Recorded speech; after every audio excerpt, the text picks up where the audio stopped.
Alright guys, welcome back to the review show. My name is Johnny and today I'm taking a look at the Colt 1911 licensed by Cybergun.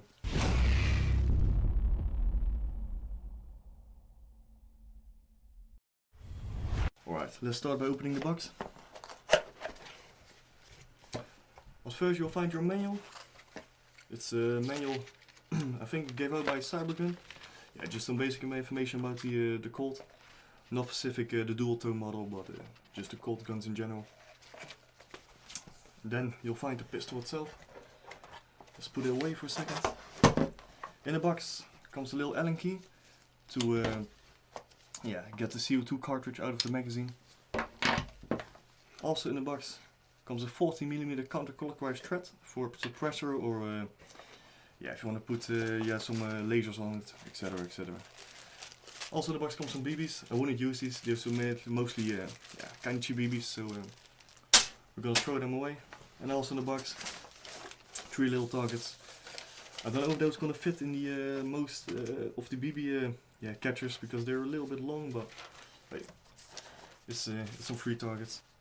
Right, here she is, the Colt 1911 dual tone, licensed by Cybergun. At first glance, it feels really solid. It's a full metal gun, so that's always nice, except for the grips, of course. Those are made of, I think, you can hear it, some sort of polymer, but overall they did a decent job. Like I already mentioned, it's a dual tone. That usually means the top part is also this dark grey color, but this one is chromed, so that's why this one hasn't have the dark top part, but it's exactly the same as the dual tone. It is a dual tone, but with a custom job. Alright, on the right side of the gun, you have your Colt railgun, your serial number and the caliber, 6mm BBs. This part, made in Taiwan, is unfortunately it's engraved to the metal, so you can't get it off, but it is what it is. If you flip the gun over, you'll see a Colt government model, automatic caliber 45, and a Colt logo. To get to the magazine, you press this button over here. It's not ambidextrous, so it's only on the left side of the gun. So that means it's mainly for right-handed shooters, but if you're a lefty, you'll, you know the struggle, so you'll know a way how to reload the gun. But if you press this button, the magazine pops out. I already loaded it with a CO2 cartridge. To load the BBs, you simply pull this little thingy down, and over here is a bigger cap, so you can put the BBs in with a speed loader or manually, but I'd recommend a speed loader. In the box comes also this Allen key. You put this into here and you can release your CO2 cartridge and replace it, put a new one in. And also if you tighten it up, keep in mind to give it a little bit of an extra twist. Don't overdo it, of course, but you'll if you do it, you'll notice what I mean. Because it starts leaking some gas, and that's because the CO2 cartridge is penetrated by a little pin over here. But if you keep turning, it will close itself off because there's a little O-ring over there, and you should be good to go. Alright, to disassemble the gun, you first want to put the safety down, get the magazine out. You want to make sure the hammer is not cocked anymore. Over here, you have a little button, which you're going to press in. But first, you're going to rock the slide back, and you see a little cutout here in the middle. You make sure the one aligns with this part over here. And then we're going to press the button. As you can see, this part pops right out. You gently let the slide go forward.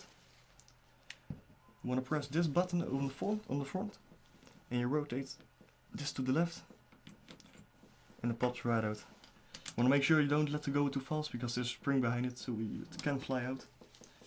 Then you simply push the slide forward, and there it is. Now, on the bottom part of the gun there's not much to see. Your trigger group, manual safety, beef tail, etc. Nothing special. On the slide of the gun, you just located the hop-up. It's right over here. It's I believe it's made by Cybergun, so those tend to have a pretty decent hop-up, so you shouldn't be expecting any problems with it. Right, to put the gun back together, you see these 2 engravings over here. You want to make sure the slide aligns with those 2.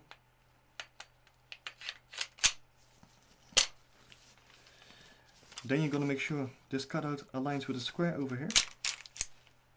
Just like that. And you're going to put this part back in again.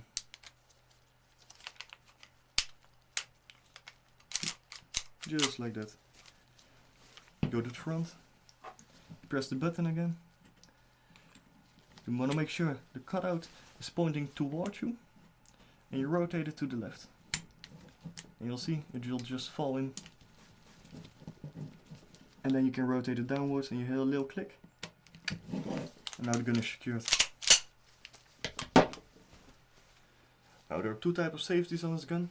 You have your manual safety, which for me it's a little bit of a downside, because the weird thing is you have to first cock the hammer before you can put on the manual safety. I wouldn't say that's pretty safe, but yeah, it's an older design, so that's how they did it back in the days. You also have your beaver tail safety on the back of the grip. Without getting a firm grip on the gun, you also can't fire it, so that's why I think it's pretty decent design, and you won't accidentally fire the gun. Alright, now that we've covered all the theoretical stuff, let's pull out some of the specs. The gun is, like I already mentioned, constructed fully out of metal, with the exception of the grips, of course. The front and rear side are adjustable, but they're painted. The little white thing you see over here is paint. Unfortunately, it's not a true glow side or anything, but I think it's still pretty decent. Velocity wise, this gun comes in at 320 FPS and has a power of 1 joule.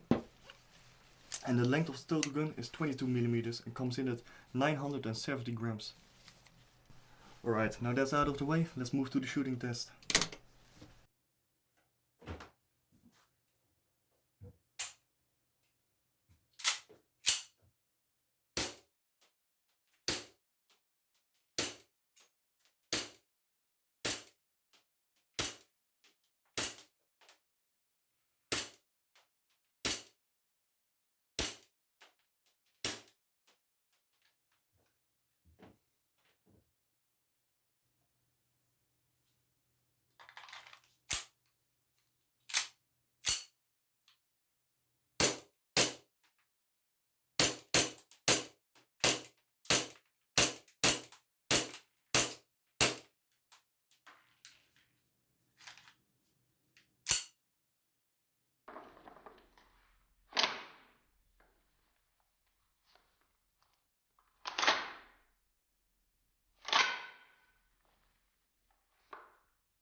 Alright, after seeing the shooting test, I think it performs very well, especially for the price point.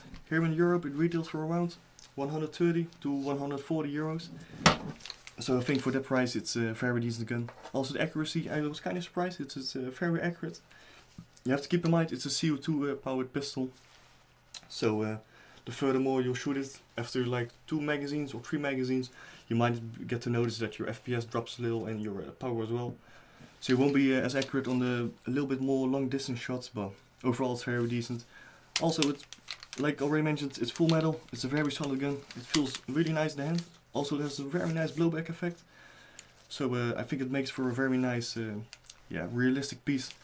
So for the price point I would highly recommend this pistol, and it's gonna get 8 out of 10 points. Because there's not much to that they could have done better. Maybe not plastic grips, but you can always replace those, of course. And also some of the paint jobs, they're just a little bit, some of the edges are not perfect, but overall they've did a really good job on it. So I hope you liked this review. If you did, please consider subscribing, hit the like button, and I'll see you in the next.